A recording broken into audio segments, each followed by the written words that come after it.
সম্মানিত দর্শক শ্রোতা, দেশ এবং প্রবাস থেকে আপনারা যারা আমাদের ভিডিও দেখছেন এবং শুনছেন, সবাইকে জানাই আন্তরিক অভিনন্দন ও শুভেচ্ছা।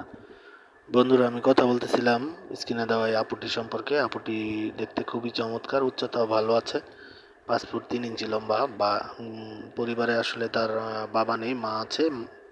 মাকে নিয়ে সে তার নিজের বাড়িতেই থাকে বর্তমানে। তার একটি এনজিওর অফিসে রান্না বাড়ার কাজে নিয়োজিত আছে। ওইখান থেকে যা পায় তার মাকে নিয়ে সে খুব কষ্ট দুঃখ করে আছে। তো এমত অবস্থায় আসলে সে মূলত প্রতিবেদনে আসছে একটা ভালো মনের মানুষের জন্য। আপনারা যারা তার সম্পর্কে আরও ডিটেলস জানতে চান, স্ক্রিনে দেওয়া নাম্বার আছে, ওনার সাথে কথা বলে নেবেন। আসলে ওনার বিয়ের বয়স হয়ে গেছে, বর্তমান বয়সও তার 21 বছর। সে চাচ্ছে একটা ভালো মনের মানুষ, যে তার সব কিছু জেনে শুনে তার দায়িত্ব নিতে চায়, এরকম একটা লোকের দরকার তার। তার বয়স একটু বেশি হলেও সমস্যা নেই, বিবাহিত হলেও সমস্যা নেই।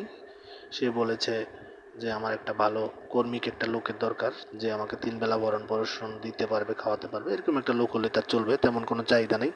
আপনারা যারা তার প্রতি সব কিছু জেনে শুনে আগ্রহী আছেন, স্ক্রিনে দেওয়া নাম্বারে যোগাযোগ করে সব কিছু জেনে নেবেন।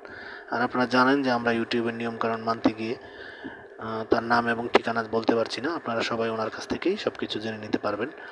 তো আপনারা আমাদের চ্যানেলের সাথে ছিলেন, সাথে থাকবেন। ভিডিওটি ভালো লাগলে একটি লাইক কমেন্ট শেয়ার করতে ভুলবেন না। ভিডিওটি প্রত্যেকটা জায়গায় শেয়ার করে ছড়িয়ে দিন। আর আমাদের চ্যানেলকে সাপোর্ট করুন। আমরাও আপনাদেরকে ভালো ভালো প্রতিনিধিমূলক ভিডিও উপহার দিতে পারবো আশা করছি। আপনারা সবাই ভালো থাকবেন, সুস্থ থাকবেন। আপনাদের সুস্থতা কামনা করে আজকের মতো বিদায় নিচ্ছি। আসসালামু আলাইকুম।